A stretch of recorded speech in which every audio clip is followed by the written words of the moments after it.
What's up, gorgeous souls? So today we are talking about the beloved ancestor and freedom fighter, Harriet Tubman. Harriet Tubman, to me, is the epitome of a hero.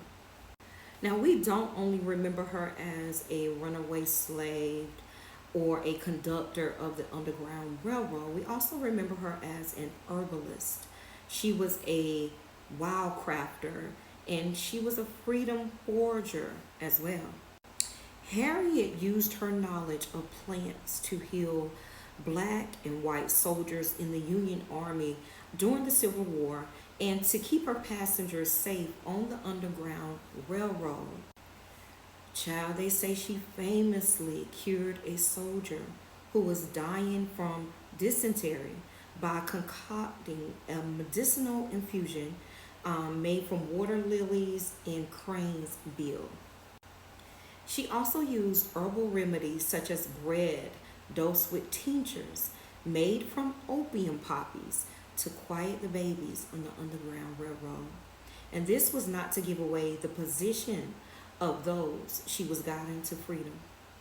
Harriet also had to gather sustenance for the many journeys along the Underground Railroad, and in order to keep everyone fed, she relied on her foraging skills. Harriet Tubman, born Araminta Ross, March 1822, and she passed March 10, 1913. She was an American abolitionist and a social activist as well. She was born into slavery in Dorchester County, Maryland. Tubman was beaten and she was whipped by enslavers as a child very badly. Early in life, she did suffer a traumatic head wound when an irate overseer threw a heavy metal weight intending to hit another slave, but hit her instead. Now, the injury caused dizziness, it caused pain, and spells of hypersomnia, which occurred throughout her life. And I believe wholeheartedly that this was what caused her visions after her injury. Tubman began experiencing strange visions and vivid dreams, which she ascribed to premonitions from God. Now, as I gained a little bit more knowledge, I realized her experiences were combined with her Methodist upbringing, led her to become devoutly, she was very religious, and Methodist is my family's walk in the religious path. Now, carrying on about Tubman, in 1849, she escaped to Philadelphia and only to return to Maryland to rescue her family soon after. Slowly, one group at a time, she brought relatives with her from out of the state, and eventually she guided dozens of other enslaved people to freedom, baby. Tubman then turned into Moses. She traveled by night and in extreme secrecy, and later said she never lost a passenger.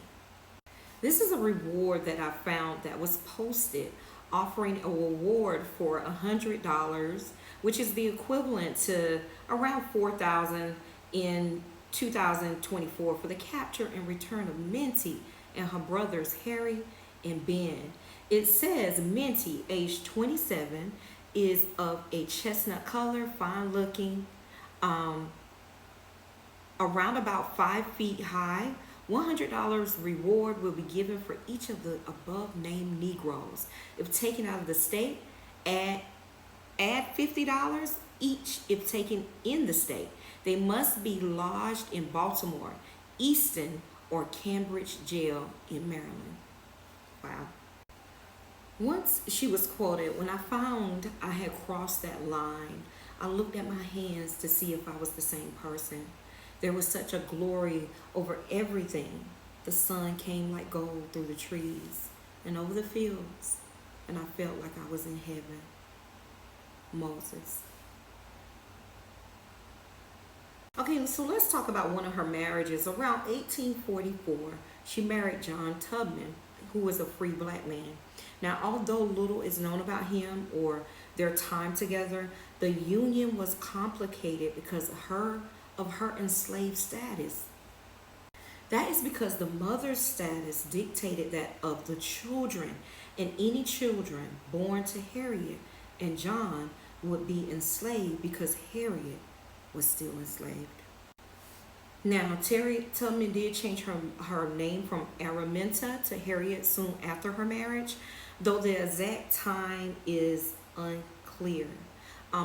Some people suggest that this happened right around the wedding, and others suggest that it coincided with Tubman's plans to escape from slavery. Now, this portrait right here is of Tubman taken after the Civil War. So Tubman had received little pay for her Union military service. She was not a regular soldier and was only occasionally compensated for her work as a spy and scout. Her work as a nurse was entirely unpaid. Here's a little story. During a train ride to New York in October around 1865, Tubman traveled on a half-fare ticket provided to her because of her service. Y'all picking up what I'm putting down? Okay. So a conductor told her to move from a regular passenger car into the less desirable smoking car. Imagine that. But did he not know that we were talking about Harriet Tubman? When she refused, he cursed at her and grabbed her, and she resisted, and he summoned additional men to come for help and get her or whatever, and they muscled her into the smoking car, injuring her in the process. Now, I want y'all to know, as these events transpired, YT passengers cursed Tubman and told the conductor to kick her off the train. And she did nothing wrong. Now, Tubman did spend her remaining years in Auburn, tending to her family and other people in need. In addition to managing her farm, she took in boarders and worked various jobs to pay her bills and support her elderly parents as well. And that was the time later on in her years where she took in a farmer named Nelson Davis, and Davis was born enslaved in North Carolina. He had served as a private in the infantry regiment from September 1863 to November 1865. And what he did was he began working in Auburn as a bricklayer, and they soon fell in love. Though he was 22 years younger than she was, on March 18, 1869, they were married at the Central Presbyterian Church, and they adopted a baby girl named Gertie in 1874. This is Tubman to the far left in 1887 with her husband Davis, who is seated with the cane, and their adopted daughter Gertie beside Tubman. The picture here is Harriet Tubman in 1911. In her later years, Tubman worked to promote the cause of women's suffrage. She was very into a lot of things. She traveled, she spoke, she became an activist. Now, as Tubman aged, her childhood head trauma did continue to trouble her. She was unable to sleep because of pain and buzzing in her head. And in the late 1890s, she asked a doctor at Boston, Massachusetts General Hospital to operate. And in her words, he sawed open my skull and raised it up, and now it feels more comfortable. Y'all, it was reported that she received no anesthesia and instead bit down on a bullet, as she had seen Civil War soldiers do when their limbs were amputated. By 1911, Tubman's body was so frail that she was admitted into a rest home named in her honor. She died of pneumonia on March 10, 1913. Just before she died, she quoted the Gospel of John to those in the room.